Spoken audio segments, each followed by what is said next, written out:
Hello and welcome back बच्चों, स्वागत करता हूं आप सबका मेरी इस सीरीज में बच्चों क्लास 12th के लिए। ओके, तो आज बात करूंगा यार रे ऑप्टिक्स के इस चैप्टर की। और रे ऑप्टिक्स का चैप्टर ना बच्चों को परेशान करता है, बहुत डिफिकल्ट सा फील होता है। और उसके न्यूमेरिकल तो छोड़ो, उसके डेरिवेशन भी बहुत लेंथी होते हैं। डेरिवेशन ऑलरेडी मैंने कंप्लीट कर रखे हैं, आप सबको पता है। जिसको नहीं पता, जो बिल्कुल नया बच्चा है, वो जाके देख ले यार, कंप्लीट रिविजन करके जाए। यहां पे बात करने वाला हूं आज इस चैप्टर के जितने भी इंपॉर्टेंट एक्सपेक्टेड न्यूमेरिकल हो सकती हैं, हर साल किस टाइप के क्वेश्चन आते हैं, वो सब डिस्कस करूंगा इस सीरीज में। और डिफिकल्ट से लगने वाले इस चैप्टर को आसान भी बनाऊंगा आपके लिए। इजी तरीके से क्वेश्चन कैसे सॉल्व कर सकते हो, कितना भी डिफिकल्ट क्वेश्चन आएगा उसको कैसे हैंडल कर सकते हो बच्चों, सब कुछ सिखाऊंगा। बने रहना मेरे साथ इस सीरीज में, राइट। और एक चीज और बता दूं, इसमें ना काफी क्वेश्चन होते हैं, न्यूमेरिकल काफी होते हैं इसमें, तो काफी क्वेश्चन में डिस्कस ऑलरेडी करने वाला हूं। तो थोड़ा सा टाइम लगेगा, थोड़ी सी वीडियो लेंथी भी हो सकती है, पेशेंस रखना है आपने, लेकिन मजा आ जाएगा। ठीक है, आपको ये समझ आएगा कि इस सीरीज को फॉलो करके कि हम न्यूमेरिकल कर सकते हैं। अगर अभी तक आपको न्यूमेरिकल सॉल्व करने की भाई प्रैक्टिस नहीं थी ना, तो अब डाल लो, क्योंकि आगे कोई भी एंट्रेंस एग्जाम होगा उसमें न्यूमेरिकल ही मैक्सिमम आएंगे बच्चों। बोर्ड एग्जाम के लिए बहुत बहुत शुभकामनाएं, आप मेहनत करते रहे। किसी भी टाइप की कोई भी हेल्प चाहिए कि मेरे को विदाउट हेजिटेशन आप बता देना, है ना। आप शर्माया मत करो, आप पूछ लिया करो, आप बता दिया करो, राइट। और कैसे मार्क्स आपके इंक्रीज करेंगे, लास्ट में एक वीडियो में जरूर रिलीज करूंगा before your board examination, don't worry. और किस तरीके से लिख के आना है उस पर भी मैं बात करूंगा, कहां पे मिस्टेक कैसे हो सकती है वो भी मैं बात करूंगा, क्वेश्चन पेपर को कैसे अटेम्प्ट करना है वो भी मैं बात करूंगा। बहुत औसम टेक्निक बताऊंगा, बहुत सीक्रेट वाली बातें जो टॉपर्स लोग यूज करते हैं, सब कुछ बताऊंगा बच्चों। और देखो यार, हम ना पढ़ ही रहे हैं, जस्ट मैं भी पढ़ा रहा हूँ, आप भी पढ़ रहे हो, कहीं और से पढ़ रहे हो, फिर पूरे साल भर प्रैक्टिस कर ली, स्कूल में पढ़ लिया, ट्यूशन पढ़ लिया, ये पढ़ लिया, बहुत कुछ पढ़ लिया, बट उसको रिप्रेजेंट कैसे करें इन द बोर्ड एग्जामिनेशन, जिससे बेस्ट मार्क्स लेके आए, यानी कम पढ़ के ज्यादा नंबर कैसे लेके आए, है ना। वो क्या टेक्निक होती है वो सब मैं बताऊंगा, ठीक है। तो बस आप अभी जो आपने पढ़ रखा है उसको रिवाइज करते रहे बेहतरीन तरीके से। तो जल्दी से शुरुआत कर लेते हैं यार अपने इस चैप्टर की, क्योंकि बहुत लंबी सा भी होने वाला है और बहुत बेस्ट बेस्ट न्यूमेरिकल हम यहाँ पे डिस्कस करने वाले हैं। Okay guys, here we go. So उम्मीद करता हूँ बढ़िया तरीके से लेक्चर देख लो यार। लेक्चर जितने भी मैं बना रहा हूँ बोर्ड एग्जाम को ध्यान में रखते हुए बना रहा हूँ, तो ये आपको हेल्प करेंगे 101%, राइट। और जिन बच्चों को लगता है मेरे एग्जाम में ना डेरिवेशन ज्यादा आते हैं सर, तो वो डेरिवेशन वाली सीरीज को कंप्लीट देख ले। लिंक आई थिंक मैंने शेयर नहीं किया, तो पूरा लिंक शेयर कर दूंगा एक बार फिर से मैं, और उसको देख लेना यार, ठीक है। इसी जो सीरीज चल रही है इसी के साथ मैं शेयर कर दूंगा, तो वो आपको मिल जाएगी, ठीक है। तो अभी भी समय है, उसको आप बहुत जल्दी कवर कर सकते हैं, ऐसा कुछ भी नहीं है, ठीक है। तो पहला क्वेश्चन हम यहाँ बात करेंगे बच्चों, देख लो आप भी ध्यान से, आप पढ़ लिया करो क्वेश्चन, डेटा देखा करो, और डरने का नहीं, मैं आपके साथ हूँ, न्यूमेरिकल सॉल्व करना 100% सिखाऊंगा, ओके। और क्वेश्चन ऐसे ही आते हैं, ठीक है। तो देखो उसने बोला ray of light of wavelength 600 nanometer, ठीक है। एक रे ऑफ लाइट है जिसकी वेवलेंथ है 600 nanometer, propagate from air into a medium. तो भाई रे ऑफ लाइट है, आप समझ लो कि सपोज करो एयर से निकल के किसी मीडियम में एंटर कर रही है। सपोज करो यहां पे जिस मीडियम में वो एंटर कर रही है, ये मीडियम है, सपोज करो रे ऑफ लाइट है, ठीक है। तो मान लिया वो एक एयर में है, और जिस समय वो लाइट एयर में है उसकी वेवलेंथ दे रखी है 600 नैनोमीटर, आप समझो बात को, ठीक है। फिर क्या बोला है सर, फिर बोला है into a medium if the wavelength in that medium becomes 400 nanometre, मतलब उस मीडियम में जो वेवलेंथ है वो कम हो रही है। ओ, मान लिया इस तरीके से लाइट जा रही है, ठीक है, और इसमें जो वेवलेंथ है वो 400 नैनोमीटर है, ये मीडियम है कोई, है ना, मतलब एक डेंसर मीडियम होगा भाई, है कि नहीं, डेंसर मीडियम होगा। ये रेयर मीडियम है एयर, तो उसके रिस्पेक्ट में तो डेंसर ही होगा ऑब्वियसली।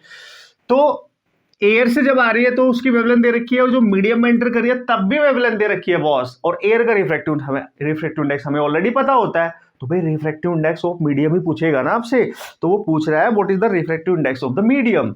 तो यार एयर का जो रिफ्रैक्टिव इंडेक्स है वो तो 1 है, इस मीडियम का रिफ्रैक्टिव इंडेक्स कितना होगा, है कि नहीं। आप सबको पता है ऐसे क्वेश्चन बहुत बेस्ट तरीके से हम सॉल्व कर सकते हैं, मतलब ये क्वेश्चन ऑब्जेक्टिव में आते हैं इस टाइप के खासकर, ठीक है। ऑब्जेक्टिव में आगे या 1 मार्क्स में भी आगे ना, तो भी हम कर लेंगे, तो हमें तो कोई पंगे वाली बात नहीं है, कंसेप्ट सीख के जाएंगे, फॉर्मूला सीख के जाएंगे, कैसे अप्लाई करते हैं ये सीख के जाएंगे, ठीक है। तो देखो बच्चों, आप सबको पता है रिफ्रैक्टिव इंडेक्स होता है C/V, क्या यही होता था, यस सर।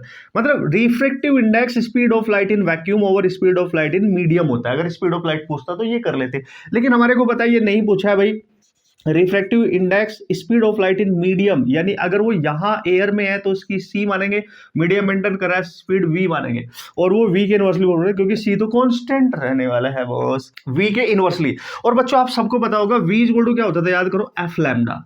और जब भी कभी लाइट एक मीडियम से दूसरे में एंटर करती है, फ्रीक्वेंसी कभी चेंज नहीं होती, तो यानी जो उसकी स्पीड है वो डायरेक्टली प्रोपोर्शनल है लैम्डा के, यानी वेवलेंथ के, डायरेक्टली प्रोपोर्शनल। और म्यू वेलोसिटी जो है उसकी उसके इनवर्सली प्रोपोर्शनल है, तो हम लिख सकते हैं ना ये भी इसके इनवर्सली प्रोपोर्शनल होगा। So this is the formula you have to remember here in this question. चाहे सब्जेक्टिव क्वेश्चन आए, ऑब्जेक्टिव क्वेश्चन आए, कॉन्सेप्चुअल क्वेश्चन आए, कैसे भी आए आपको कॉन्सेप्ट अप्लाई करना आना चाहिए, ठीक है। ओके सर, तो देखो अभी आपको पता चल गया कि रिफ्रैक्टिव इंडेक्स मीडियम का उस लाइट की वेवलेंथ के इनवर्सली प्रोपोर्शनल है। तो मैं लिखूंगा अगर पहले का रिफ्रैक्टिव इंडेक्स पहले मीडियम का म्यू1 है और दूसरे का म्यू2 है, तो ये इनवर्सली है, तो लैम्डा 2 ऊपर जाएगा, लैम्डा 1 नीचे आएगा, बस वैल्यू पुट कर दो, आंसर बन चुका है। धुरंधर खिलाड़ियों, टेंशन नहीं लेने का, बस बने रहने का मेरे साथ, आपको सिखा दूंगा मैं क्वेश्चन करना, ठीक है। तो म्यू1 हमने किसको माना है, इसको माना है सर, एयर को मीडियम 1 मान लो और इस मीडियम को मीडियम 2 मान लो ऑब्वियसली। तो म्यू1 की जगह एयर है तो 1 लिख देंगे, और म्यू2 की जगह मीडियम का रिफ्रैक्टिव इंडेक्स है, और लैम्डा 2 जो होगी वो सेकंड मीडियम यानी इसमें होगी, वो दे रखी लैम्डा 2 ओवर लैम्डा 1, तो लैम्डा 2 रखी 400 ओवर 600 नैनोमीटर में, तो यूनिट पुट करने की जरूरत नहीं है, cancel 1 by mu M guys, ये आ गया 4/6, 2 से कैंसिल कर दो तो 2/3 आ गया बॉस। तो देखो म्यू एम निकालना है, इसको इधर लेके जाओ, उसको इधर लेके जाओ, ये नीचे आएगा, तो म्यू ऑफ मीडियम आएगा 3/2 यानी 1.5। और याद करो 1.5 किस मीडियम का रिफ्रैक्टिव इंडेक्स होता है, ग्लास का। इसका मतलब वो एयर से ग्लास में जा रही है, समझ गए, क्योंकि 3/2 तो ग्लास का होता है, 1.5 very very important. Yes sir, yes sir, ये तो इजी भी है, कॉन्सेप्ट भी है, सब कुछ है, यस। हाँ, देख लो आपके सामने है सब कुछ, तो डरने का नहीं, शुरुआत हम ऐसे ही करेंगे बॉस, ठीक है। ऐसे ऐसे क्वेश्चन जो जल्दी से सॉल्व हो सके और जो आते हैं एज इट इज हमारे एग्जाम में, जो थोड़े लेंथी से होंगे, होले होले बढ़ रहे हैं ना आगे, आपको हर, देखो इस जर्नी पे ना, एडवेंचरस जर्नी तो होने वाली है, आपको हर चीज मिलने वाली है, आपको चीजें समझ भी आएंगी, समटाइम उत्तरी ये क्या हो गया, फिर वो भी समझाऊंगा, तो सब कुछ आपको समझाऊंगा, डोंट वरी। आगे चलते हैं, नेक्स्ट क्वेश्चन, नेक्स्ट कॉन्सेप्ट भी क्लियर होंगे इससे। देखो सब्जेक्टिव क्वेश्चन आए, ऑब्जेक्टिव आए, न्यूमेरिकल से समटाइम ना जो छोटे छोटे क्वेश्चन नहीं आते 1 मार्क्स 2 मार्क्स के, वो क्लियर हो जाते हैं, उनके कॉन्सेप्ट समझ के, उनमें फॉर्मूला और जो कॉन्सेप्ट यूज हो रखे हैं न्यूमेरिकल, उनका उन पे फोकस करके ना वो छोटे छोटे क्वेश्चन आप क्लियर कर सकते हो, तो मतलब उसको क्रैक कर सकते हो, अच्छे से सॉल्व करके आ सकते हो, उनका आंसर अच्छे से कर सकते हो। इसलिए न्यूमेरिकल केवल न्यूमेरिकल के नजरिए से नहीं देखने हैं, कॉन्सेप्ट के तरीके से भी देखने हैं बच्चों, ठीक है। ओके यस, आगे बढ़ते हैं नेक्स्ट क्वेश्चन की तरफ। तो नेक्स्ट क्वेश्चन है, चलो देख लेते हैं भाई क्या है, क्या बोला गया और कैसे सॉल्व कर सकते हैं। उसने बोला है बच्चों, a biconcave lens of power p vertically split into 2 identical parts. ओ वर्टिकली स्प्लिट किया है, वर्टिकली काट दिया है उसको एक तरीके से, और जो पार्ट बने हैं उनके नाम भी बता दिए, प्लेनो कॉनकेव पार्ट्स हैं। तो भाई इसमें तो कोई टेंशन ही नहीं है, कॉनकेव लेंस है पहली बात, और बाई कॉनकेव लेंस है, यानी दोनों सरफेस कॉनकेव होने चाहिए। हालांकि ये आपने प्रूफ किया होगा, पढ़ा होगा, नहीं पढ़ा होगा तो बता देता हूं, बहुत औसम रिजल्ट है इसका, ये आपको पता ही होना चाहिए, ठीक है। सब्जेक्टिव में आएगा तो क्या करना है, ऑब्जेक्टिव में आएगा तो क्या करना है, दोनों तरीके बताऊंगा ना बॉस, टेंशन नहीं लेने का, ठीक है। तो उसने बोला कि ठीक है sir, the power of each part will be, तो बताओ हर पार्ट की पावर क्या होगी। हमारे पास ना भाई एक कॉनकेव लेंस है, बाई कॉनकेव है, और ये वाला सरफेस भी कॉनकेव है, और इक्वी मान के चलना, मतलब इस सरफेस की जो रेडियस ऑफ कर्वेचर होगी उसको भी आर मान लेना और इसको भी आर। अभी ये है, इसकी फोकल लेंथ एफ है, इसकी पावर पी है, ठीक है। ओके, और इसका रिफ्रैक्टिव इंडेक्स हम म्यू मान लेते हैं। जब भी ऐसा क्वेश्चन आए ना कि लेंस को कट कर रहे हैं हम वर्टिकली या हॉरिजॉन्टली, तो भाई वो क्वेश्चन ने कैसे डील करने हैं वो बताऊंगा मैं। सबसे पहले इसमें ना लेंस मेकर फॉर्मूला यूज करना है, ठीक है, वो लिख लिया करो बिना सोचे समझे।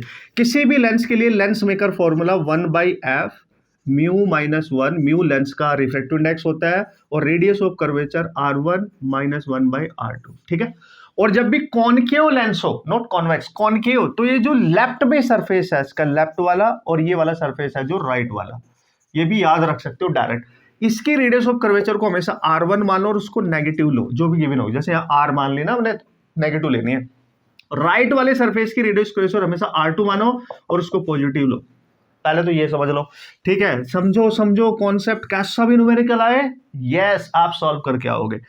अब अगर ये तो हुआ कॉनकेव, अगर ये कॉन्वेक्स लेंस है तो उसका रिवर्स करना है बस। जो लेफ्ट वाला सरफेस है उसकी रेडियस r1 को पॉजिटिव लेना है, जो भी होगी, जैसे अगर मैं यहाँ r1 r ही मान लेता हूं, और ये जो है लेफ्ट राइट वाला, ये लेफ्ट वाला, ये राइट वाला, तो राइट वाले में आपने क्या करना है, r2 को लेना है अपने माइनस का r। हालांकि रेडियस अलग अलग भी हो सकती है, लेट्स सी मैंने r1 को यहाँ r ले लिया, इक्वी मान के चल गया मैं, अदरवाइज यहाँ 10 हो सकती है, 20 हो सकती है, तो मतलब मैं साइन कन्वेंशन पे ध्यान दे रहा हूं। इस वाले में जो लेफ्ट में है उसकी क्या लेनी है, नेगेटिव, इधर राइट है उसकी क्या लेनी है, पॉजिटिव। इसका उल्टा करना है इसमें, या इसका उल्टा इसमें करना है, एक ही बात है। इसकी लेफ्ट वाली को पॉजिटिव कर देना है और इसकी राइट वाली को नेगेटिव ले लेना है, सिंपल। और फॉर्मूले में यहाँ साइन कन्वेंशन के साथ r1 r2 पुट करने हैं, यानी पुट विद साइन। देखो क्वेश्चन तो आसान है, लेकिन मैं कॉन्सेप्ट समझा रहा हूं पहले आपको, कैसा भी क्वेश्चन आएगा प्रूफ भी कर लेंगे, कोई टेंशन वाली बात नहीं है, ठीक है। Okay okay okay. अब बच्चों को पता है क्या बोल रहा है, उसको बोल रहा है कि इसको वर्टिकली डिवाइड कर दो और प्लेनो कॉनकेव बना दो। तो जब इसको आप डिवाइड करोगे ना वर्टिकली, चलो मैं यहां कर लेता हूं, देख लो भाई लोग, ऐसे एक लेंस दे रखा है और इसको 20 से काट दिया सर। तो जब 20 से काटोगे तो ये वाला जहां से काट रहे हो, ये वाला पार्ट प्लेन हो जाएगा और ये कॉनकेव ही रहेगा, एक ये बन गया। और चूंकि 20 से काटा है तो दो सरफेस बनेंगे, एक ये और एक ये प्लेन के साथ इस वाला सरफेस भी तो है। तो बच्चों ये दो पार्ट है, 1 2, मतलब एक तरीके से दो नए लेंस बन गए बॉस, इनको बोलेंगे प्लेनो कॉनकेव, ठीक है, प्लेनो कॉनकेव लेंस। उसने बोला दोनों लेंस की ना पावर बताओ, ईच लेंस की पावर बताओ। याद रखना गाइस, जब भी आप वर्टिकली डिवाइड करते हो ना तो नेचर चेंज हो जाता है लेंस का, है ना। पहले वो बाई कॉनकेव था, वो प्लेनो कॉनकेव हो गया, मतलब एक सरफेस उसका कॉनकेव है, दूसरा उसका प्लेन है कि नहीं है। तो इस केस में क्या करते हैं, हमेशा याद रखने का, वेरी वेरी इंपॉर्टेंट, ये रिलेशन आपको याद रखना पड़ेगा। जितने भी पार्ट आपने किए, दोनों पार्ट की जो फोकल लेंथ होगी, ऑब्जेक्ट के लिए बता दूं, वो ओरिजिनल फोकल लेंथ की हमेशा डबल होती है। प्रूफ कर सकते हो आप लेंस मेकर का यूज करके, लेकिन याद रखना रिजल्ट हमेशा डबल होगी, ठीक है, हमेशा। फोकल लेंथ अगर डबल होगी तो आप सबको पता है जो पावर होती है वो 1/f होती है कि नहीं, 1/f। तो फोकल लेंथ दोनों पार्ट की जो फोकल लेंथ होगी वो क्या हो जाएगी, डबल हो जाएगी। तो इसका मतलब f1 की फोकल लेंथ देखूं मैं, f2 की देखूं तो भाई कितनी हो रही है, that is 2 times of f, original जो भी है उसकी डबल हो जाएगी। हमारे से क्या पूछा है सर, पावर पूछा है सर, तो भाई पावर आपको दिख ही रहा है, अगर फोकल लेंथ डबल हो रही है तो इसको 1/2 लिखोगे तो ये हाफ हो जाएगी, यानी पावर फॉर ईच पार्ट, अगर इनिशियल पावर p है तो ये हाफ हो जाएगी, बस ईच पार्ट की जो पावर है वो हाफ होगी, फोकल लेंथ चूंकि डबल होगी क्योंकि पावर 1/f होती है। कर लोगे, आसान है बिल्कुल, ये रिजल्ट याद रखना है। लेकिन सर अगर इसकी कटिंग हॉरिजॉन्टली की होती ऐसे, तब बच्चों ये इस पे कोई फर्क नहीं पड़ेगा। जैसे अगर इसका पार्ट ऐसे किया होता ना तो ऐसे बन गया होता, देखो ये ऐसा बना, ठीक है, ये ऐसा बना, तो ये 1 पार्ट, ये 2 पार्ट, दोनों की फोकल लेंथ ओरिजिनल के इक्वल होगी, चेंज नहीं होगा, क्योंकि लेंस का नेचर चेंज नहीं हुआ है, अभी भी वो बाई कॉनकेव ही है। चाहे तो इसको कट करो ऐसे तो ये ऐसे दिखाई देगा, देखो एक पार्ट और दूसरा पार्ट, इन दोनों की focal length, original focal length जो भी ओरिजिनल होगी उसकी डबल होगी। लेकिन अगर इसको ऐसे कट कर दोगे, मतलब ऐसे, तो ये पार्ट ऐसे दिखाई देगा, एक पार्ट नीचे, तो ये f1 ये f2, अब ये भी चेंज नहीं होगी, दैट इज f के इक्वल ही होगी, ठीक है। हॉरिजॉन्टली यानी along the principal axis cut करोगे तो no change, vertically perpendicular to principal axis cut करोगे तो डबल हो जाएगी। प्रूफ करने की आपको जरूरत नहीं है, रिजल्ट याद रखें, इस पे क्वेश्चन आते रहते हैं, बेहतरीन तरीके से हमने सीख लिया है। Okay sir, no problem. Lens maker पे क्वेश्चन ना आए ऐसी तो बात हो ही नहीं सकती आपके एग्जामिनेशन में, तो उस पे आने के क्वेश्चन घने चांस होते हैं, आपने बेस्ट तरीके से प्रैक्टिस करके जाना है। वैसे तो बहुत सारे क्वेश्चन आने वाले हैं, तो डोंट वरी, उन सबके थ्रू आपके सारे कॉन्सेप्ट, सारे टाइप के न्यूमेरिकल ऑटोमेटिकली हो जाएंगे, सो डोंट वरी, बने रहो बस मेरे साथ, ठीक है। Okay guys, here we go, next question is awesome question, no doubt यार, बढ़िया क्वेश्चन है। अगर रिजल्ट याद है तो बहुत जल्दी हो जाएगा, नहीं याद है तो कॉन्सेप्ट के थ्रू जाना पड़ेगा, और कॉन्सेप्ट नहीं पता तो बिल्कुल भी नहीं होगा, क्योंकि बहुत ऑसम क्वेश्चन है, राइट। चलो भाई देख लेते हैं। उसने बोला by convex lens of glass having the refractive index, this एक बाई कॉन्वेक्स लेंस है, समझो बात को, पहले सबसे पहले बना लो, बाई कॉन्वेक्स यानी दोनों सरफेस कॉन्वेक्स है, ठीक है, और इस लेंस का रिफ्रैक्टिव इंडेक्स दे रखा है 1.4 आई थिंक 47, हाँ कि 47 है, is emerged in a liquid. Okay, अभी कहाँ रखा है ये लेंस, कहीं एयर में रखा होगा, ठीक है सर। अभी इसको क्या किया हमने, उठा के एक लिक्विड लिया, कंटेनर में आपने लिक्विड फिल कर रखा है सपोज करो, और इस लिक्विड में इमर्ज कर दिया इस लेंस को आपने, ठीक है, लिक्विड में डिप कर दिया, इमर्ज कर दिया। तो पता क्या होगा, वो बोल रहा है कि जैसे आप इसको इस लिक्विड में इमर्ज करोगे, आप ऐसे समझो यार, आपके पास एक लेंस है, जैसे आपके ग्लासेस है, जो भी ग्लास आप यूज करते हो, तो उनको पहन के इवन आप पानी में डुबकी लगा लेते हो, ठीक है। जैसे आप पानी में डुबकी लगाओगे तो आपका जो लेंस है वो ऑलरेडी पानी में डिप हो चुका है। तो फिर वो पता क्या बोल रहा है क्वेश्चन में, देखो ध्यान से, वो बोल रहा है it becomes invisible and behave as a plain glass plate. मतलब वो जो लेंस है वो दिखना बंद हो जाता है, इनविजिबल हो जाता है और एक प्लेन सरफेस बन जाता है।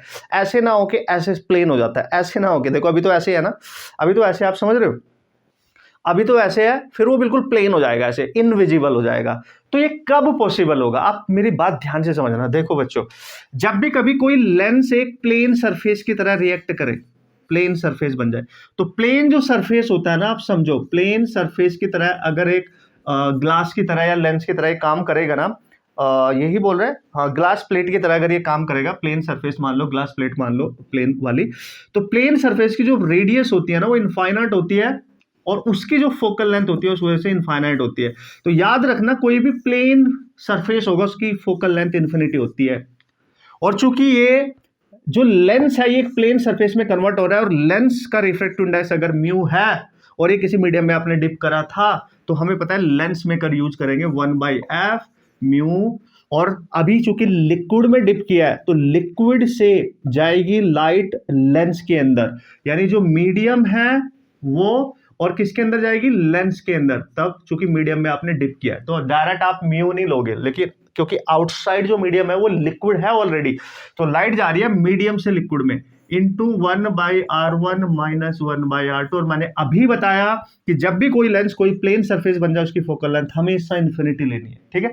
तो जब यहाँ इन्फिनिटी लिखोगे ना 1/इन्फिनिटी भाई, तो ये बनेगा म्यू, मीडियम से लाइट जा रही है लेंस में, -1 इंटू 1/r1 माइनस 1/r2। ये टेंड्स टू 0। ऑब्वियसली जब ये 0 होगा तो यहाँ 0 होगा, ये इसके साथ मल्टीप्लाई में, तो इस वाले टर्म से हमें कोई मतलब नहीं, क्योंकि रिफ्रैक्टिव इंडेक्स पूछा है तो ये भी 0 में चला जाएगा, ठीक है। तो हमारे पास बच रहा है mu medium lens -1 equal to 0। Oh yes man, ठीक है।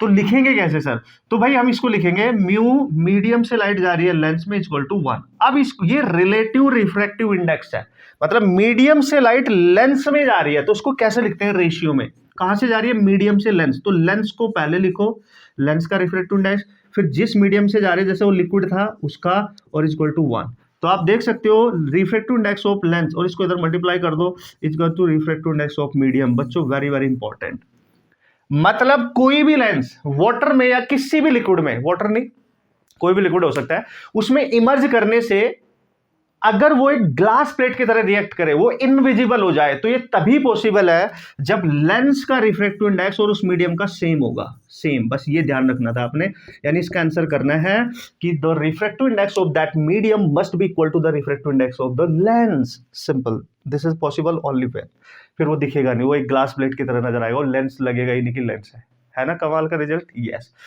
बोर्ड एग्जाम में भी आया है, मैं आपको बता दूं, और जेईई मेंस के एग्जाम में भी आया, मैं आपको बता दूं, और कहीं ना कहीं नीट के एग्जाम में भी 100% कहीं ना कहीं से रिलेट करके क्वेश्चन पूछा गया होगा, ठीक है। Amazing boss. तो this is the concept, lens maker is very very important, आपको ये पता होना चाहिए।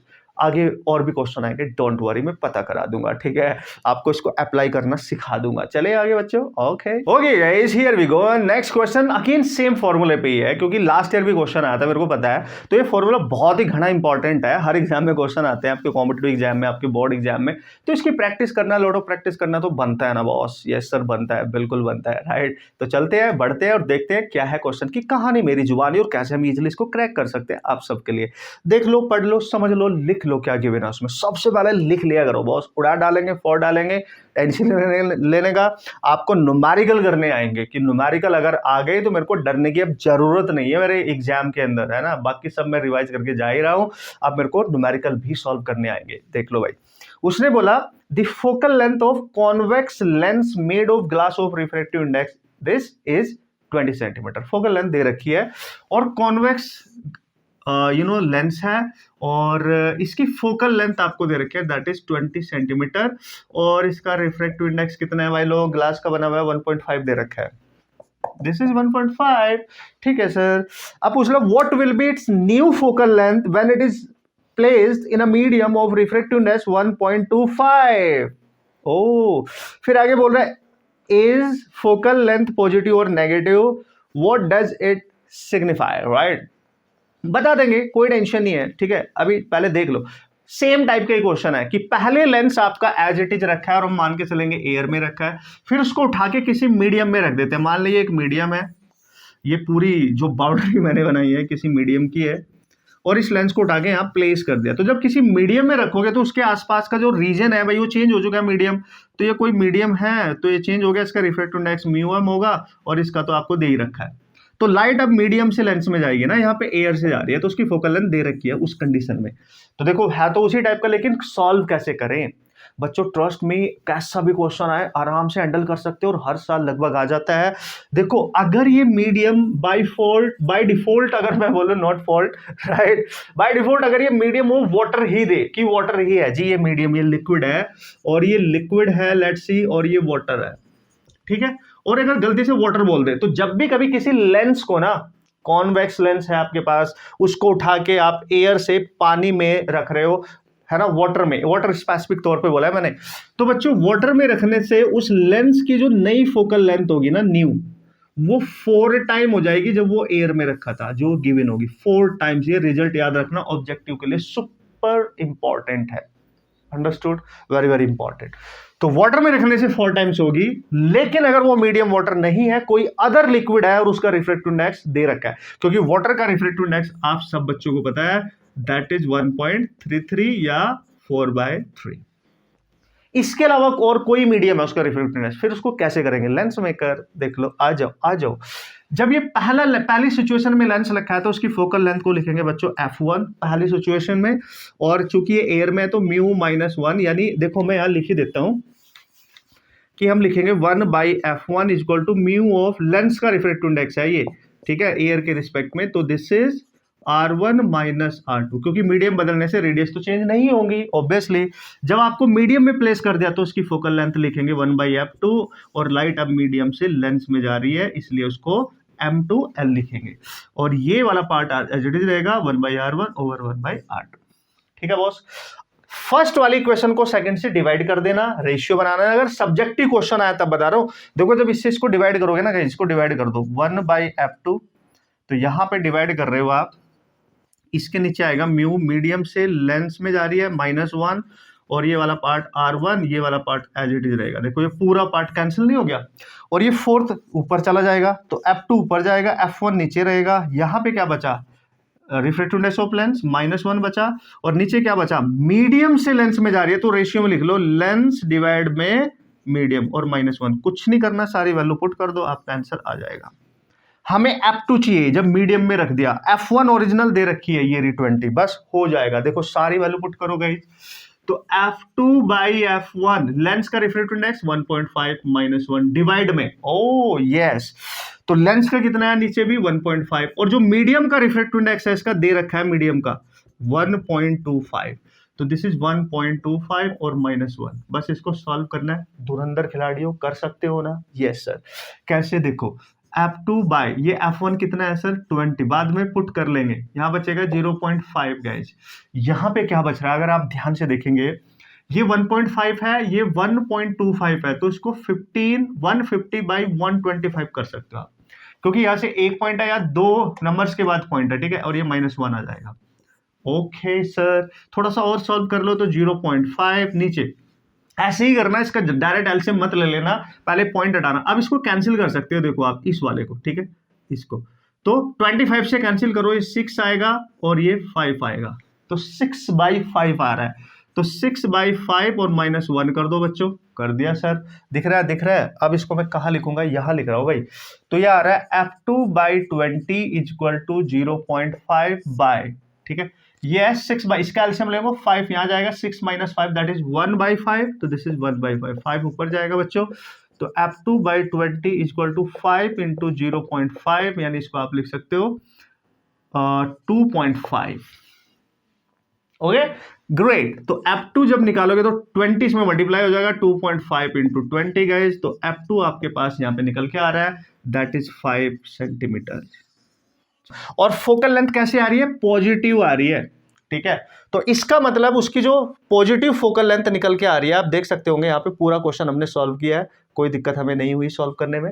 और वो किस तरीके से सॉल्व किया गया वो भी आपके सामने है। तो फोकल लेंथ पॉजिटिव आ रही है, मतलब जो लेंस का नेचर है ना वो चेंज नहीं होगा, क्योंकि पहले भी पॉजिटिव थी अभी भी पॉजिटिव है, तो लेंस का नेचर चेंज नहीं होगा। अंडरस्टूड? यस। तो फोकल लेंथ पॉजिटिव है, लेंस का nature as it is converging ही रहेगा, कॉन्वेक्स लेंस ही रहेगा। सॉल्व कैसे किया है? वेरी वेरी इंपॉर्टेंट, सब कुछ आपके सामने, फॉर्मूला वेरी इंपॉर्टेंट, और किस तरीके से यूज किया जाएगा ये अब आपको आना चाहिए। लेंस मेकर का बेस्ट यूज करना आपको आना चाहिए। और ये रिजल्ट अगर आप याद रख सकते हैं, कभी भी इस टाइप के क्वेश्चन आएंगे डायरेक्ट ही रिजल्ट ये याद रख सकते हैं, तो ये सारी कैलकुलेशन रिड्यूस हो जाएगी। वेरी वेरी इंपॉर्टेंट, ठीक है बॉस। तो ये जरूरी है हमारे वास्ते, है ना? कर लेंगे ना, चलेंगे आगे नेक्स्ट क्वेश्चन की तरफ। ओके ओके, एक चीज मैं बता दूं, गलती मैंने बहुत बड़ी करी है, आपने मेरे को नहीं बताया, ठीक है।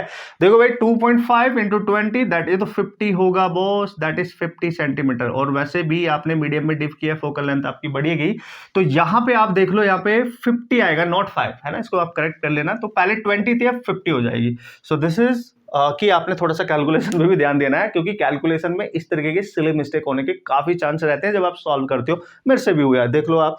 तो ये मल्टीप्लिकेशन वगैरह ये सब कुछ देख लेना, बाकी क्वेश्चन को कैसे सॉल्व करना है सब कुछ आपके सामने, इजी बना सकते हो। डिफिकल्ट सा दिखने वाला क्वेश्चन भी आप बेस्ट तरीके से सॉल्व करके आ सकते हो। अब चलेंगे नेक्स्ट क्वेश्चन की तरफ। Okay guys, here we go. Next question क्या है सर? नेक्स्ट क्वेश्चन वैसे तो सेम फॉर्मूले डिपेंडेंट है, लेकिन थोड़ा सा डिफरेंट कर दिया है, क्योंकि उस टाइप के क्वेश्चन भी ऑब्वियसली आपके एग्जाम में आते हैं, उसके आने के भी काफी चांस होते हैं। अब हम हैबिचुअल हो चुकी है लेंस मेकर फॉर्मूले से, तो कोई टेंशन वाली बात नहीं होनी चाहिए, और अब आपको डर भी नहीं लगना चाहिए कि कैसे क्वेश्चन हमने टैकल करने हैं। देखो फॉर्मूले का एक बार आप अच्छे से यूज करना सीख जाओ तो फिर डर भी खत्म हो जाता है बॉस, ठीक है। देखते हैं नेक्स्ट क्वेश्चन।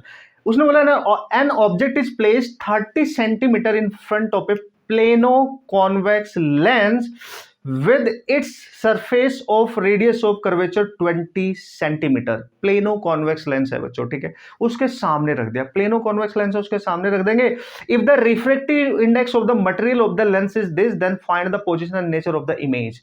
देखो प्लेनो कॉन्वेक्स लेंस है तो ऐसे रखना है, convex surface and this is plane surface. इसके सामने एक ऑब्जेक्ट रखा है, दैट इज द ऑब्जेक्ट, और कितनी दूरी पे है ऑब्जेक्ट की डिस्टेंस? 30 सेंटीमीटर है सर। और इसका जो रिफ्रैक्टिव इंडेक्स है वो 1.5, और दो सरफेस है इसके, ये वाला कॉन्वेक्स है, तो मैंने बोला लेफ्ट वाला जो सरफेस होगा उसकी जो रेडियस है वो प्लस मानेंगे इस केस में, तो प्लस आर मान लो, और इसकी रेडियस तो आपको पता है प्लेन है तो इनफाइनाइट हो जाएगी, तो इसमें से कोई दिक्कत वाली बात नहीं है। और रेडियस हमें दे रखी है क्या? रेडियस दे रखी है 20 सेंटीमीटर, यस। तो इसकी जो रेडियस है वो 20 सेंटीमीटर हम ले लेंगे, ठीक है बॉस। फोकल लेंथ हमें नहीं पता इस लेंस की, फिर निकाल लेंगे। पता क्या पूछ रहा है? इसके सामने एक ऑब्जेक्ट है, ये एक ऑब्जेक्ट है, आप समझो दिस इज द ऑब्जेक्ट जो उसके सामने रखा हुआ है। ये ऑब्जेक्ट जो है इसकी डिस्टेंस तो दे रखी है हमें कितनी दूर है, लेकिन इसकी इमेज कहाँ बनेगी उसकी डिस्टेंस निकालनी है, यानी पोजिशन ऑफ इमेज निकालनी है, यानी हमें वी की वैल्यू निकालनी है जो उसकी इमेज बनेगी। तो भाई लोग ऐसे क्वेश्चन करने के लिए ना हमें लेंस फॉर्मूला यूज करना है। लेंस फॉर्मूला सर वो क्या होता है? 1/f 1/v 1/u। इससे तो प्यार है आपको, आपको याद है, ये हमेशा याद रहेगा। तो देखो यहाँ पे u पता है बिल्कुल, फोकल लेंथ नहीं पता, ये निकालना है, ठीक है। और all the value we have to put with the sign convention, वो तो पता ही होगा ना, साइन के साथ पुट करनी होती है सारी वैल्यू। अब बच्चों यहाँ पे पहले फोकल लेंथ निकालनी पड़ेगी, तो फॉर हम लिखेंगे f, use lens maker formula. आपने लेंस मेकर यूज कर लेना, सिंपल। तो 1/f equal to mu minus 1, that is 1/r1 minus 1/r2। Cool cool cool, super cool. तो भाई 1/f इक्वल टू म्यू कितना है सर? 1.5 माइनस 1। r1 कितना है सर? 20। r2 कितना है सर? इनफाइनाइट। तो 1/इनफाइनाइट तो टेंड्स टू 0 हो जाएगा कि नहीं? तो 1/f क्या आएगा सर? 0.5 इंटू क्या आएगा सर? 1/20। Wow super. तो यहां से क्वेश्चन आपके पास आ चुका है, और बच्चों इसको आप लिख सकते हैं 5/200, और ये 1/40 आ गया। पूरा 1/f 1/40 आ गया। इस वैल्यू को जब यहां पे आप पुट करोगे विद साइन कन्वेंशन सॉल्व करो, ये फॉर्मूला यहां ले जाओ, 1/f पूरा का पूरा लिख दो, 1/40, 1/v निकालना है, 1/u कितना है 30, और चूंकि लेंस के सामने है, लेंस के सामने की वैल्यू नेगेटिव लेते हैं, याद रखना, लेंस के बिहाइंड की डिस्टेंसेस पॉजिटिव लेते हैं, समझ गए। तो यहाँ पे u की वैल्यू -30 पुट करनी है, तो ये माइनस माइनस प्लस हो जाएगा, तो 1/40, 1/v प्लस 1/30, पूरे को इधर लेके आओ, तो 1/40 minus 1/30 is equal to 1/v। LCM ले लो, उड़ा डालो, सॉल्व कर डालो, हो जाएगा। तो इसको इधर लेके जाओ, इसको इधर लेके जाओ, वैसे भी आपको दिख ही रहा है 30 माइनस 40, और इसको जब आपस में आप मल्टीप्लाई करेंगे तो वैसे 120 ले लो ना भाई, 120 एलसीएम ले लो, तो यहाँ आएगा 3, ठीक है, और यहाँ आएगा 4, तो 1 आ जाएगा v, तो -1/1/20, दिस इज 1/v, तो बच्चों v -120 आ गया, इतना सेंटीमीटर। यानी जो पोजीशन होगी ना इमेज की, वो होगी -1/20 सेंटीमीटर की डिस्टेंस पे होगी, यानी इमेज इसकी कहीं ना कहीं सामने ही बनेगी, क्योंकि नेगेटिव में आ रही है, और सामने वाली अगर इसमें इमेज बन रही है ना आपके पास, यहाँ पे देख लो आप, तो उसने पूछा है इसमें, और क्या पूछा है सर, क्वेश्चन में पूछा है what is find the position and nature of the image, मतलब इमेज वर्चुअल होगी या रियल होगी, लेंस है, लेंस के केस की हम बात कर रहे हैं गाइस, तो सामने वाले बनने वाली लेंस के केस में जो इमेज होगी वो वर्चुअल होगी, ठीक है, अगर वो इसके बिहाइंड बनती तो वो रियल होती, तो वर्चुअल इमेज बनेगी, इसका नेचर हो गया है, और कहां बनेगी, दिस इज द सिचुएशन। तो आराम से क्वेश्चन हो जाएगा, बस समझ आना चाहिए कैसे अप्लाई करना है, ये आना चाहिए, इस फॉर्मूले का यूज करना भी सीख लिया, लेंस मेकर हमने पहले सीख लिया था, वैल्यू कैसे पुट करते हैं वो भी कर लिया, रेडियस प्लस में पुट करी, ये इन्फिनिटी क्यों पुट करी, सब कुछ आपके सामने। ओ ग्रेट सर, मतलब मजा आ जाएगा, फिर तो हम ऐसे क्वेश्चन सारे सॉल्व कर सकते हैं। यस, बिल्कुल करके आओगे, मैंने बोला चांद सितारों मेरे साथ बने रहो और इस सीरीज को फॉलो करो, बेस्ट तरीके से अपना बना के करना पड़ेगा आपको। देखो जब भी न्यूमेरिकल होंगे आपको मन से मानना पड़ेगा, अपने दिमाग को बोलना पड़ेगा कि मैंने क्वेश्चन करने सीखने हैं, मेरे एग्जाम में कोई भी कितने भी क्वेश्चन आए चाहे, लेकिन मैंने तैयारी फुल करके जानी है, कैसे नहीं आएंगे क्वेश्चन। चले आगे। ओके, जब बात करते हैं नेक्स्ट क्वेश्चन की, नेक्स्ट क्वेश्चन का जो कॉन्सेप्ट है ना भाई, लास्ट ईयर भी उस पर क्वेश्चन आया था, बहुत बेहतरीन सा क्वेश्चन पूछा गया था, और उस टाइप का क्वेश्चन ना हर साल नीट जेईई वगैरह के एग्जाम में भी आता है, तो बोर्ड एग्जाम में भी आया, देखो तो दोनों तरफ फायदा लेके जाओगे आप, ठीक है, आप स्ट्रॉन्ग कॉन्फिडेंस के साथ जाने वाले हो, ठीक है। तो पहले तो क्वेश्चन देख लेते हैं क्या है भाई, ठीक है। उसने बोला calculate the speed of light in a medium whose critical angle is 45 degree. मतलब सर ये तो क्रिटिकल एंगल वाला क्वेश्चन है। Yes, critical angle is very very important concept, ठीक है। तो बच्चों यहाँ पे क्रिटिकल एंगल को मैं सी से डिनोट करूंगा, और वो आपको दे रखा है 45 डिग्री, और वो बोल रहा है speed of light in medium निकालो। जब वो लाइट किसी मीडियम में जा रही हो, तो भाई कब होता है आपका TIR, जब वो डेंसर टू रेयर मीडियम में जा रही होती है, ऑब्वियसली, है ना। तो जिस मीडियम से जा रही है, जैसे डेंसर मीडियम से जा रहा है, उसमें लाइट का जो स्पीड होगी वो बतानी है, क्योंकि रेयर में अगर जाएगी तो वहां पे अगर मीडियम नहीं दे रखा है, रेयर कौन सा, तो हम एयर ही मान के चलेंगे ऑब्वियसली। तो okay, the speed of light in a medium whose critical angle, अच्छा हाँ सही है, same medium. So does the critical angle for a given pair of media depends on the wavelength of the incident light. बताना है कि critical angle जो होता है हमारा, वो वेवलेंथ पे लाइट की डिपेंड करता है कि नहीं करता है, वो हम बता देंगे, नो प्रॉब्लम, ठीक है। पहले क्वेश्चन देखते हैं, जब भी क्रिटिकल एंगल से रिलेटेड क्वेश्चन आएगा तो how to solve this problem guys, ठीक है। तो लेट्स से गाइज, ये है आपका डेंसर मीडियम और ये आपका रेयर मीडियम है, और रेयर मीडियम को आप फिलहाल एयर ही मान लो। लाइट यहां से जाएगी और वो TIR करेगी, ठीक है। तो what is the condition of TIR, जब जिस एंगल पर इंसिडेंस होती है अगर उसमें 90 डिग्री का एंगल बन जाए तो क्रिटिकल एंगल का केस बन जाता है, ठीक है। तो ये जो इंसिडेंस एंगल होता है ये आपका क्रिटिकल एंगल बन जाता है जब भी लाइट डेंसर से रेयर में जाए और उसके नॉर्मल और लाइट के बीच में 90 डिग्री का रिफ्लेक्शन एंगल बन जाए। अंडरस्टूड? यस। तो फॉर्मूला याद दिला दूं बच्चों, साइन ऑफ C यानी critical angle, sine of critical angle is equal to होता था refractive index of rare medium, refractive index of denser. ये याद रखना, कैसा भी क्वेश्चन होगा सॉल्व कर लो। डेंसर मीडियम से रेयर में जाती है, और रेयर अगर एयर है तो बस इसकी जगह 1 लिख देना, और अगर रेयर मीडियम ऑलरेडी कुछ दे रखा है तो ये formula as it is use कर लेना, अदरवाइज यहाँ पे लिखेंगे 1/μ, और μ is the refractive index of denser medium. और हमें ये दे रखा है साइन ऑफ 45 दे रखा है, यहां से म्यू निकाल लो ना भाई, क्योंकि रिफ्रैक्टिव इंडेक्स आ जाएगा तो स्पीड ऑफ लाइट तो आ ही जाएगी, हमें पता है रिलेशन क्या होता है। तो भाई ये आ गया 1/√2 एंड दैट इज 1/μ। तो बच्चों म्यू की वैल्यू आपके पास √2 आ रही है, कि मतलब वो जो डेंसर मीडियम है जहां से लाइट जा रही होगी वो √2 का रिफ्रैक्टिव इंडेक्स है उसके पास। और आप सबको पता है म्यू इक्वल टू होता है c/v, तो v यहां से आ जाएगा c/μ, और c बच्चों आपको होता है 3 × 10⁸ और म्यू आया √2। तो 3/√2 मतलब इसको आप ऐसे भी लिख सकते हो 3 × √2/2। भाई √2 से ऊपर √2 से नीचे मल्टीप्लाई करोगे तो ये वाला रिलेशन बन जाएगा × 10⁸। तो थोड़ा सा आसान होगा तुम्हारे लिए सॉल्व करना है। कैसे सर? 3 √2 की जो वैल्यू है 1.414 और यहाँ पे 2 आएगा × 10⁸ आएगा। तो इसको सॉल्व करना थोड़ा सा आसान रहता है आप सबके लिए। 3 का इसमें मल्टीप्लाई करो तो यहाँ पे आएगा 3 × 4 दैट इज 2 और 3 और दैट इज 4 एंड 4, ठीक है, ये हो जाएगा 4, नहीं दैट इज 2, तो 3 ये 4 आएगा और डिवाइड में आ जाएगा 2 से इसको डिवाइड कर दो 2.121 इतना आएगा और × 10⁸ तो है ही। तो दिस इज द स्पीड, आप देख लो, यानी मीडियम है, मीडियम में स्पीड कम होती है, रेयर मीडियम में ज्यादा होती है, तो हमें पता है।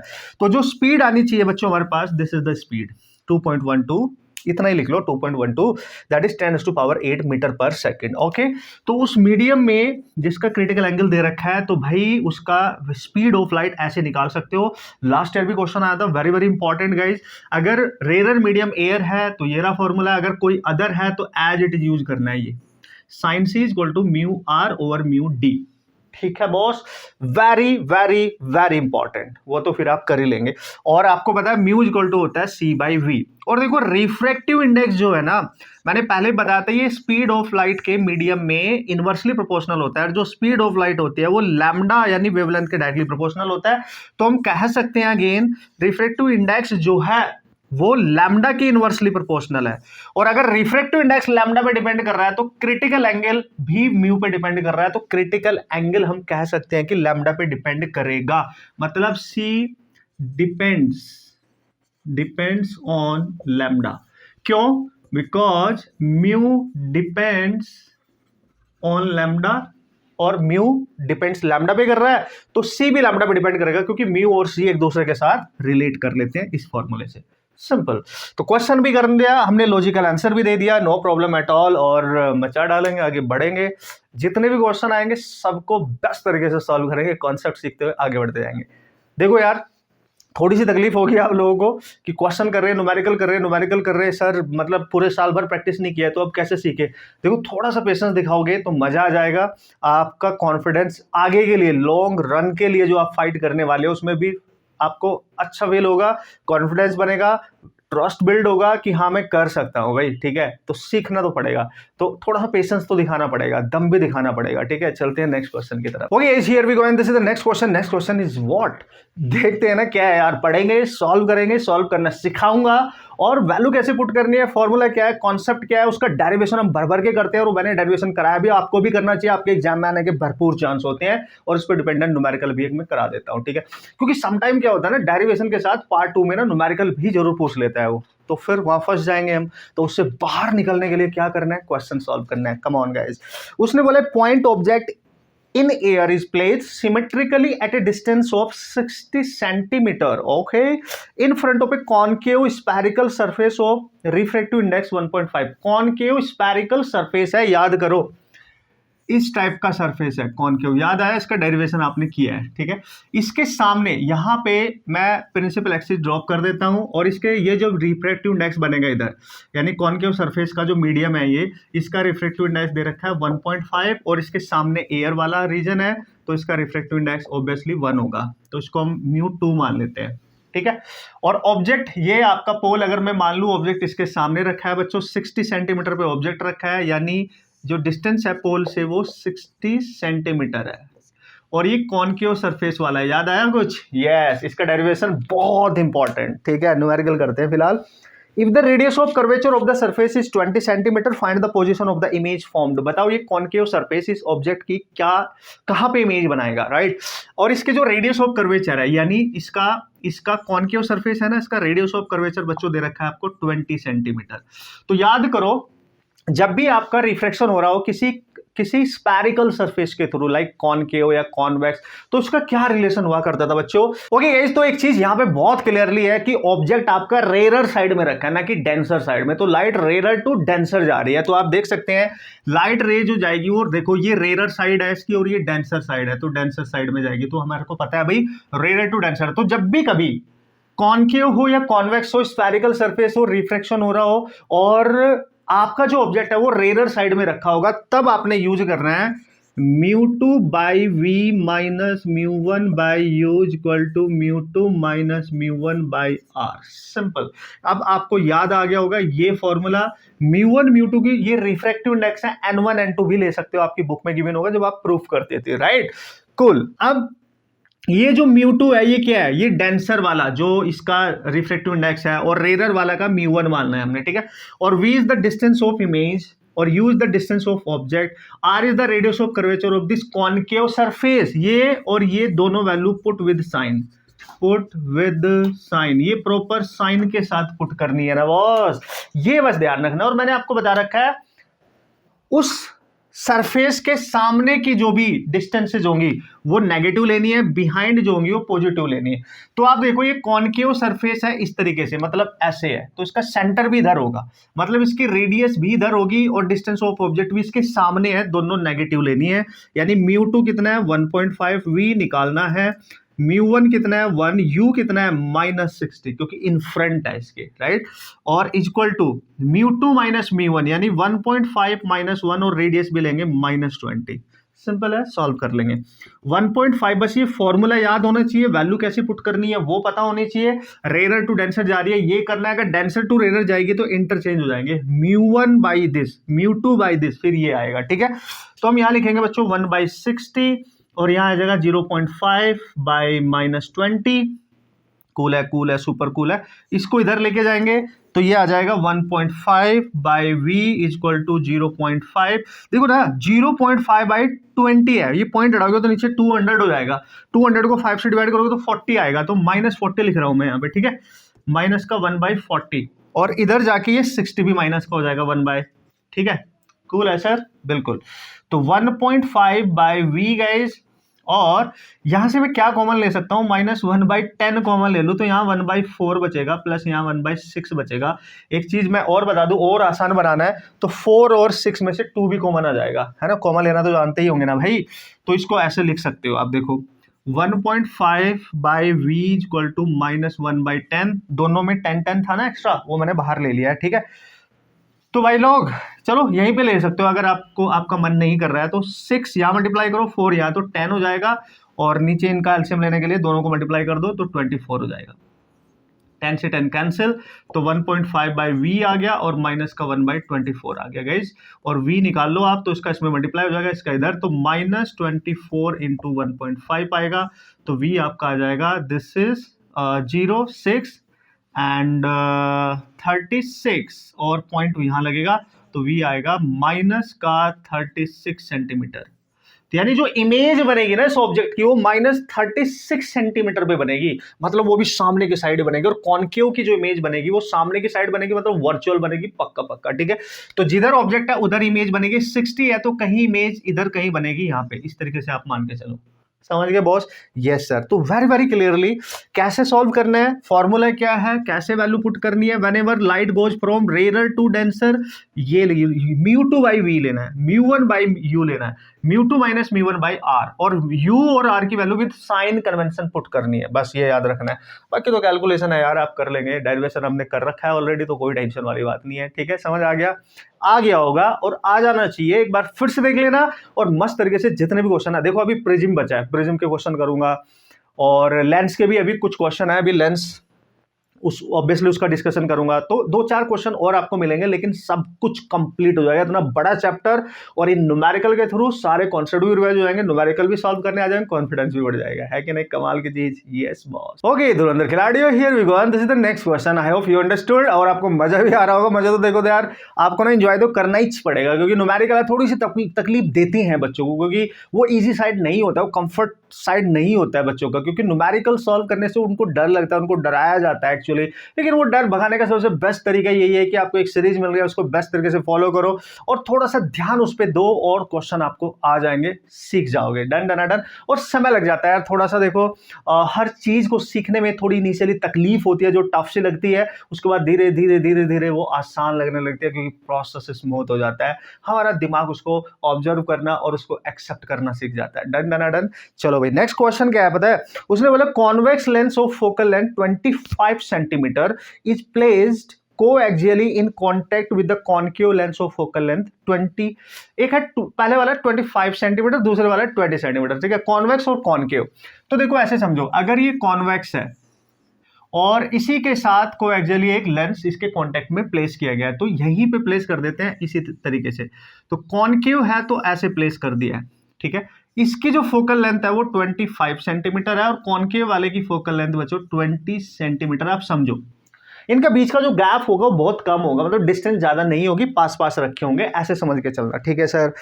Determine the power of the combination, will the system be converging और डाइवर्जिंग इन नेचर। बता देंगे पावर के साइन से, अगर पावर नेट जो पावर आएगी इसकी अगर वो पॉजिटिव आई तो कन्वर्जिंग होगा, अगर नेगेटिव आई तो डाइवर्जिंग होगा, समझ गए? यस। तो इस कॉम्बिनेशन में फिलहाल दो लेंस है, एक कन्वर्जिंग और एक डाइवर्जिंग। जो कॉन्वेक्स है वो कन्वर्जिंग होता है, जो ये वाला है वो डाइवर्जिंग होता है, कॉन्केव। Done done done. तो देखो इनकी फोकल लेंथ अगर दे रखी है ना बच्चों, whenever there is a combination, यानी आप याद रखेंगे फॉर कॉम्बिनेशन ऑफ लेंसेज, जो लेंसेज का कॉम्बिनेशन है उनकी पावर पूछे अगर कॉम्बिनेशन की, अगर पावर डायरेक्ट गिवन है तो P1 plus P2 plus P3 and so on, जितने भी कॉम्बिनेशन में निकाल लेना नेट पावर P आ जाएगी। फोकल लेंथ पूछेगा तो याद करो रेजिस्टेंस का पैरेलल कॉम्बिनेशन, बस वैसे ही कर लेना, 1/f 1/f1 1/f2 1/f3 और बात बन जाएगी, ठीक है। तो आप पता है क्या करो, इजी तरीका, वैसे तो यहां से डायरेक्ट फोकल लेंथ दे रखी है, सबसे अच्छी बात है, तो कुछ करने की जरूरत ही नहीं है यहाँ पे, ठीक है। तो टोटल 1 जो f है ना वो निकाल लो, ठीक है, और दोनों लेंस की फोकल लेंथ दे रखी है, और 1/f ही तो पावर होती है, इसी को आप p भी लिख सकते हो भाई। 1/f, f मतलब टोटल कॉम्बिनेशन की फोकल लेंथ है, और ये इनकी इंडिविजुअल फोकल लेंथ है, दो ही लेंस है तो दो तक ही ऐड करेंगे। और 1/f क्या होता है? पावर, तो पावर ऑफ कॉम्बिनेशन, तो पावर ऑफ कॉम्बिनेशन डायरेक्ट ही आ जाएगा 1/f1 प्लस 1/f2 से। बस याद रखना कॉन्वेक्स की फोकल लेंथ हमेशा पॉजिटिव होती है और कॉन्केव की फोकल लेंथ हमेशा नेगेटिव होती है, तो साइन के साथ वैल्यू पुट करना, क्योंकि डाइवर्जिंग हमेशा नेगेटिव फोकल लेंथ होती है, पावर भी, ठीक है। तो देखो P इक्वल टू आ गया 1/25 प्लस ये आएगा -20। ओ यस मैन, ठीक है। तो क्या करेंगे सर, ये सेंटीमीटर में है, इनको मीटर में बदलना पड़ेगा क्योंकि पावर डायोप्टर में निकालनी, तो ये आएगा आपका, देखो अगर सेंटीमीटर है तो यहाँ पे 100 ऊपर मल्टीप्लाई हो जाएगा, क्योंकि सेंटीमीटर को मीटर में बदलोगे। चलो लिख ही देता हूँ यार, 25 इंटू 10⁻², ये माइनस हो जाएगा 20 इंटू 10⁻²। Cool sir. तो बच्चों ये ऊपर जाएगा 100 हो जाएगा, तो 100/25 माइनस 100/20, ये कैंसिल कर दो, ठीक है। 4 आ रहा है ना भाई, और ये 5 आ रहा है, तो ये आ गई P। तो P कितना आ गया सर? -1 डायोप्टर, तो नेगेटिव आ रही है इसकी पावर ऑफ कॉम्बिनेशन, -1 डायोप्टर, यानी टोटल जो पावर आएगी इसकी वो नेगेटिव आ रही है और -1 डायोप्टर आ रही है। तो माइनस का मतलब this whole combination will act as a diverging lens की तरह काम करेगा ये, तो हम मानेंगे पूरा कॉम्बिनेशन एक डाइवर्जिंग लेंस की तरह काम करेगा, डाइवर्जिंग नेचर होगा इसका, बस सिंपल। आगे के लिए भी कॉन्सेप्ट भी क्लियर है, कैसे सॉल्व करना है सब कुछ पता है तुम्हारे को, कर लोगे मस्त तरीके से, मजा डालेंगे, टेंशन नहीं लेने का। नेक्स्ट क्वेश्चन की तरफ चलते हैं, देखने में बहुत खतरनाक सा होगा लेकिन बहुत इजी तरीके से करके आएंगे, टेंशन नहीं लेने का, ठीक है। बेस्ट तरीके से सिखाऊंगा यार, ट्रस्ट बना के रखो, मस्त तरीके से फॉलो करते रहो और आगे बढ़ते रहो, आपके बेस्ट मार्क्स आएंगे। कैसा भी डिफिकल्ट क्वेश्चन आएगा, मैं हमेशा बोल रहा हूँ, उसको भी आप इजी बना सकते हो अपनी पावर से, अपनी प्रैक्टिस से और सीख कर। ओके गाइस, तो हियर वी गो। ये क्वेश्चन आपको थोड़ा सा डिफिकल्ट सा नजर आ सकता है, इसकी शक्ल देख के आप समझ लो यार, तो आपको लगेगा यार सर इसमें तो 3 लेंस हो गए, इसमें क्या करेंगे भाई? इस पूरे कॉम्बिनेशन मतलब तीनों लेंस मिलके ना इस ऑब्जेक्ट की एक इमेज बनाएंगे, तो फाइनल इमेज कहां बनेगी उसकी पोजीशन निकालनी है। सर अभी तो हम एक एक लेंस के क्वेश्चन कर रहे थे, वही डिफिकल्ट से लग रहे थे हमारे को, तो 3 लेंस है। टेंशन मत लो, रिलैक्स, सिखाऊंगा, इजी है, प्रोसेस होता है हर चीज का, उसको फॉलो करेंगे तो क्वेश्चन इजीली हो जाएगा, ठीक है।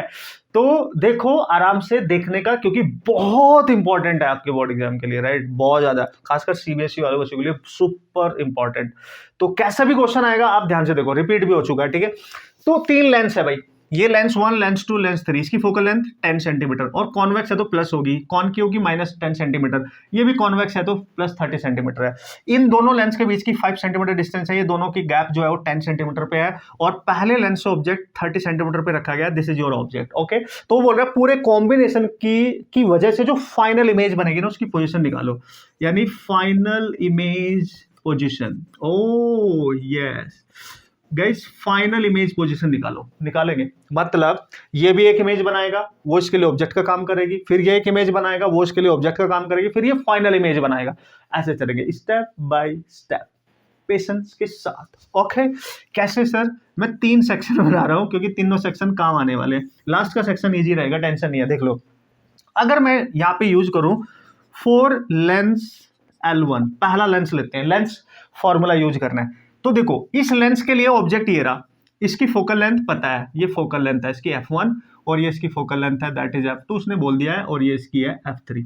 तो फोकल लेंथ भी पता है, ऑब्जेक्ट की डिस्टेंस भी पता है, तो v निकाल लेंगे ना भाई लेंस फॉर्मूला का यूज करके। तो हम यूज करेंगे 1/f1, 1/v1, 1/u1, put the value with sign.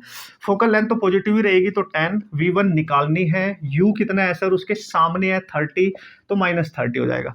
तो 1/10 प्लस 1/v1, ये माइनस माइनस प्लस 1/30, ये पूरी वैल्यू बच्चों इधर लेके आओ। ओ, ये मैंने क्या किया, गड़बड़ किया सर। तो 1/10 माइनस 1/30, ये आ जाएगा 1/v1। तो बच्चों आपको दिख रहा है यहाँ से एलसीएम 30 आ जाएगा इसका, और यहाँ पे 30 माइनस दिस, तो 30 यहाँ पे आ जाएगा आपका 3 minus this 1, and this is 1/v1। तो v1 आपको दिख रहा है 15 सेंटीमीटर आ रहा है ना, 15 सेंटीमीटर। यानी जो पहला लेंस है ना वो 15 सेंटीमीटर आपका v1 आ रहा है, यानी जो पहला लेंस है ना आपका पहला, उसकी जो इमेज बनेगी वो इस लेंस से 15 सेंटीमीटर, चूंकि प्लस आ रहा है उसके बिहाइंड कहीं बनेगी। और 15 सेंटीमीटर कहाँ है देखो, यानी यहां से 5 यहां तक है 10, तो यहां कहीं इमेज बनेगी, आप समझो। तो जो इसकी इमेज बन रही है वो थर्ड लेंस के देखो यहाँ पे बन रही है, ठीक है, ऑल मान सकते हो एक तरीके से। यानी इसकी जो पहली इमेज बनेगी वो यहां से यहां तक बनेगी, यानी यहां से यहां तक की जो डिस्टेंस है वो v1 है, ठीक है, क्योंकि 5 + 10 और टोटल 15 आ रहा है। तो ये जो इसकी इमेज है ये सेकंड के लिए ऑब्जेक्ट का काम करेगी, फिर उसकी इमेज हम निकाल सकते हैं। तो हम लिखेंगे 4 लेंस L2, हम लिखेंगे 1/f2, 1/v2, 1/u2, और इसकी फोकल लेंथ है -10, v2 इसकी निकालनी है, और u2 क्या है इसके लिए, ये जो इसकी इमेज है वो इसके लिए ऑब्जेक्ट का काम करेगी। और इससे डिस्टेंस कितनी है ये लेनी है, ये वाली डिस्टेंस लेनी है आपने, ठीक है। तो आपको दिख रहा है इससे डिस्टेंस कितनी है भाई, तो ये यहां से यहां तक देखना है। देखो यहां से ये इमेज 15 सेंटीमीटर पे है पूरी v1, लेकिन इससे ये कितनी दूर है, 10 सेंटीमीटर केवल, देखो 10, तो इसकी 10 ले लेंगे 10, और इसके देखो ये वाला देख लो आप, ये लेंस यहां पे है और इमेज उसके पीछे है, उसके पीछे बन रही है, उसी के पीछे, तो प्लस की प्लस ही रहेगी एज इट इज, समझ गए ना, एज इट इज देख सकते हो आप, क्योंकि उसके पीछे बन रही है इसके लिए, है ना, क्योंकि इसका ऑब्जेक्ट इधर रखा हुआ है, तो एज इट इज पॉजिटिव लेनी है, ठीक है सर, ले लेंगे पॉजिटिव।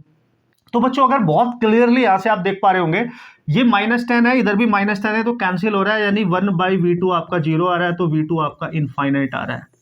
यानी ये जो बंदा है, ये सेकंड लेंस, ये जो इमेज बनाएगा इस ऑब्जेक्ट की, जो इसके लिए वर्चुअली ऑब्जेक्ट का काम कर रहा है, इसकी इमेज जो बनाएगा वो तो इन्फिनिटी पे बना देगा, यानी इसकी जो इमेज बनेगी वो इन्फिनिटी पे बनेगी कहीं जाके। ओ, और ये इमेज क्या करेगी, एक्ट एज एन ऑब्जेक्ट, ठीक है, object for third lens.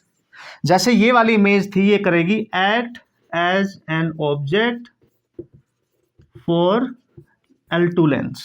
Wow, clear, yes.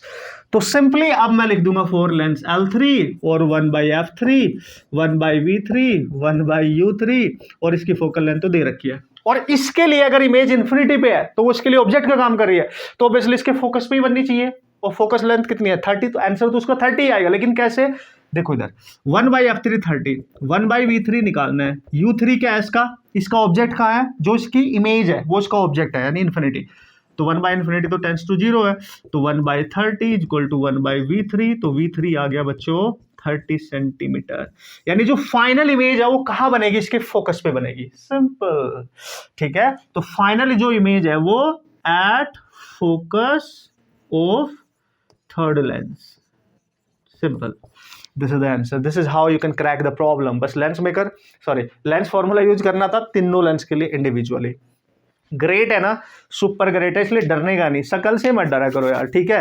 Question करने आ जाएंगे। अब बच्चों लास्ट जो कैटेगरी क्वेश्चन बचे ना प्रिज्म के बचे हैं, और प्रिज्म का क्वेश्चन हर साल लगभग छोटा बड़ा देखा गया आपके एग्जाम में आने के भरपूर चांस होते हैं।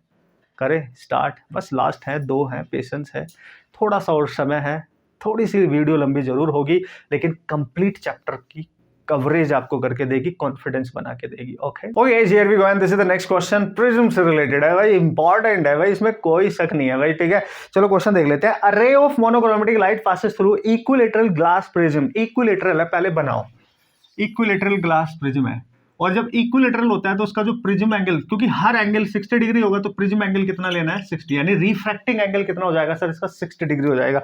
सबसे पहले तो दिमाग में ये रखो, ठीक है, such that the angle of incidence is equal to the angle of emergence, मतलब जब बाहर से इस साइड पे लाइट इंसिडेंट करेगी तो वो इंसिडेंस एंगल होता था, फिर इसके अंदर जाके जब बाहर निकलेगी तो ये इमरजेंस एंगल होता था। इस तरीके से जा रही है लाइट की आई और ई इक्वल दे रखा है, कंडीशन समझो, आई और ई इक्वल दे रखा है, मतलब ये तो मिनिमम डेविएशन वाली कंडीशन होते हैं ना भाई।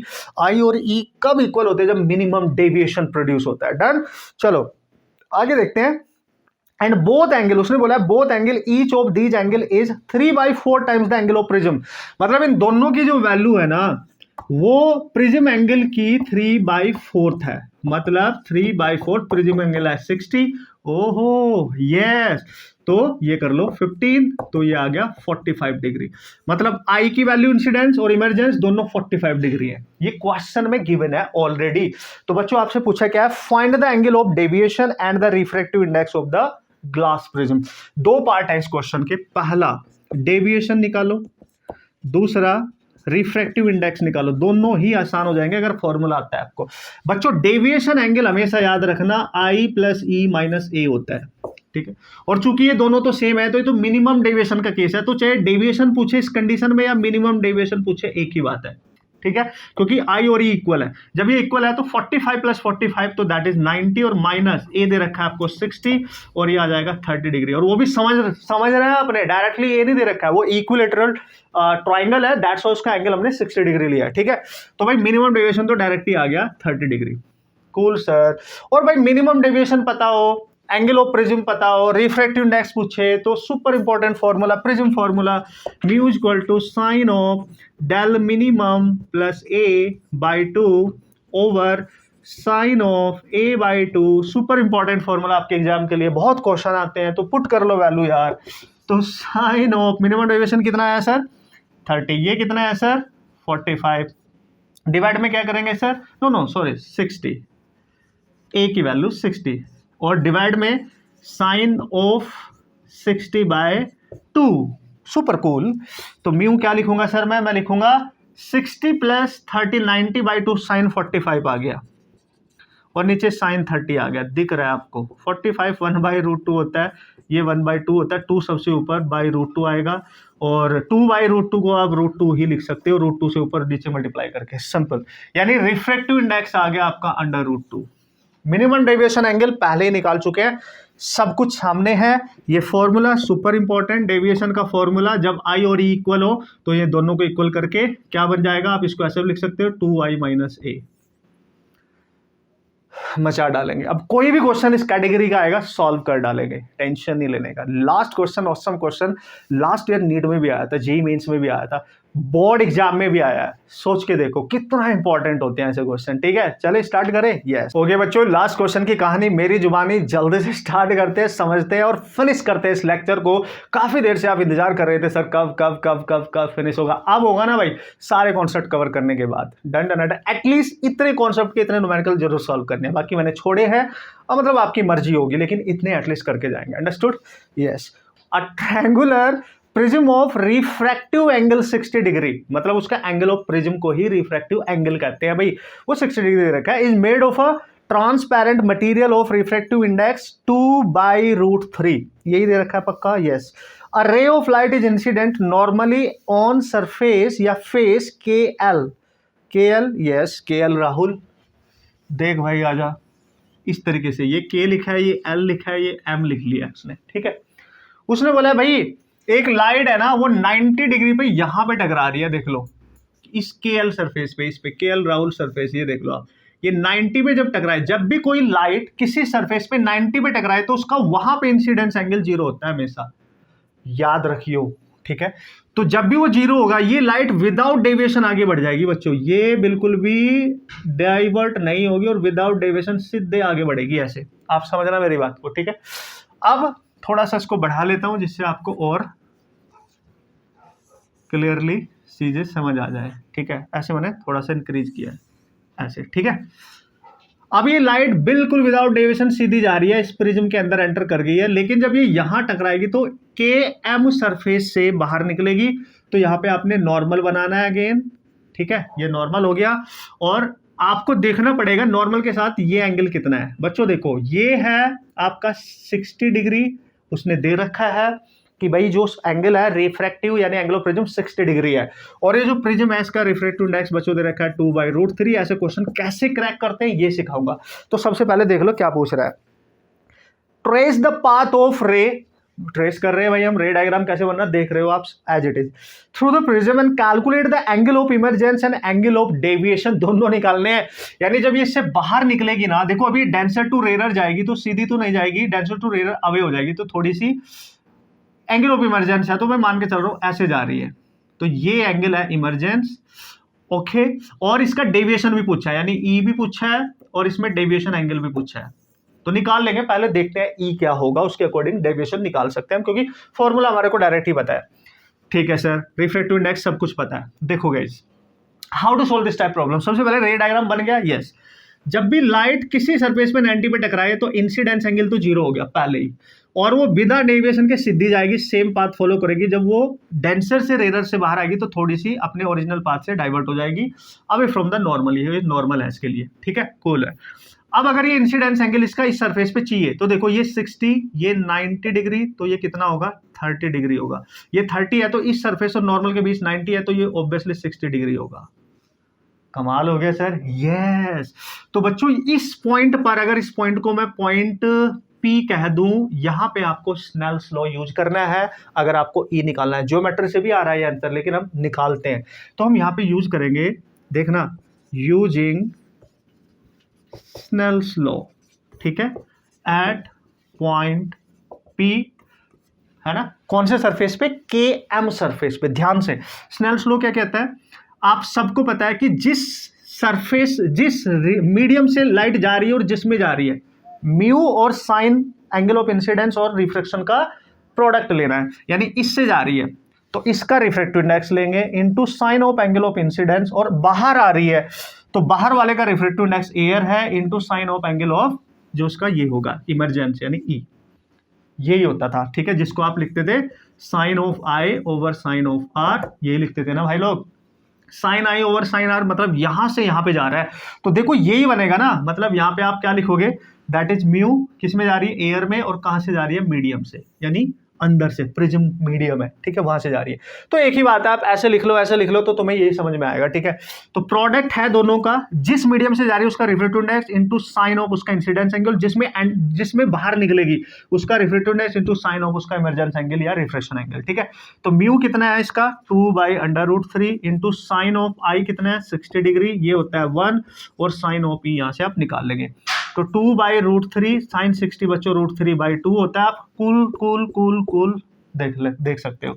तो साइन ऑफ ई आ गया, यानी तो पूरा 1 हो गया, तो साइन ऑफ ई बच्चों 1 आ गया, और साइन ई कब होता है 1, मतलब कोई भी साइन में एंगल 1 कब होगा, जब साइन 90 होगा, तो ई की वैल्यू आ गई 90 डिग्री, यानी जो इमरजेंस एंगल है वो 90 डिग्री होना चाहिए। मतलब ये जो लाइट आई ऐसे ना जाके इसी सरफेस के अलोंग हो जानी चाहिए, क्योंकि इसी के साथ ये 90 बनाएगी, और ये तो TIR वाली केस होता है, ठीक है, यानी यहाँ पे TIR वाला केस होता है, यानी इस केस में जो E है अगर वो 90 डिग्री हो जाए, जब बाहर निकल रही होगी लाइट, अगर वो 90 डिग्री हो जाए, समझ में आ रही है बात, तो उसके अलोंग हो जाएगी वो लाइट, अलोंग दिस सरफेस जाएगी, और ये TIR वाला केस बन जाता है। लेकिन हमें तो चलो E निकालना है, तो मैंने आपको बता दिया। तो बच्चों E आ गया आपका 90 डिग्री। अब डेविएशन अगर निकालना है तो आप सबको पता है गाइस, डेविएशन अभी लिखाया था मैंने I + E - A, तो डेविएशन आ जाएगा, I है 0, ये है 90, ये है 60, तो डेविएशन आ गया आपका 30 डिग्री, खत्म कहानी। कैसा भी क्वेश्चन आए, this is the technique to solve the problem. तो ये है कहानी मेरी जुबानी, ये थे बेहतरीन से कुछ न्यूमेरिकल आपके रे ऑप्टिक्स के। बड़ा चैप्टर, बड़े न्यूमेरिकल, बेस्ट न्यूमेरिकल, ज्यादा क्वेश्चन आते हैं, लेकिन हमने बेस्ट तरीके से हैंडल किया है, इसको सीखा है, इसको समझा है, समय जरूर लिया है लेकिन सीखा है, सारे क्वेश्चंस कवर किए ना सिंगल वीडियो, टाइम भी बचेगा, एक ही वीडियो से सब कुछ आपको मिल जाएगा। अब उम्मीद करता हूं आप मेहनत करेंगे, प्रैक्टिस करेंगे और इसका यूज करके जाएंगे शिद्दत के साथ और अपना डर भी भगाएंगे और आप सीखने के लिए तैयार हैं कि सर न्यूमेरिकल सॉल्व करने सीखने हैं, क्योंकि आगे जाके तो न्यूमेरिकल से ही आपकी फाइट होने वाली है। बाकी ज्यादा समय नहीं लूंगा, दुआ करूंगा आपका दिमाग अच्छे से काम करता रहे, स्वस्थ आप रहे, अच्छा खाना खाएं, अच्छी प्रैक्टिस करें, अच्छी पढ़ाई रिवीजन करते रहे बस बच्चों, वही सब कुछ आपके काम आएगा आपके बोर्ड एग्जाम में, आपके बेस्ट ड्रीम स्कोर दिलाने के लिए इन फिजिक्स में जितनी अच्छी प्रैक्टिस करोगे, रिटन प्रैक्टिस लिख लिख के करोगे, उतना कॉन्फिडेंस आपको मिलेगा। बाकी मैं हूं आपकी हर प्रॉब्लम के लिए, आप बता सकते हो, कोई भी डाउट कहीं भी कैसा भी होता है मेरे से डिस्कस कर सकते हो। तब तक के लिए टेक केयर और प्रैक्टिस करते रहना, अपना ख्याल रखना, ऑल द बेस्ट।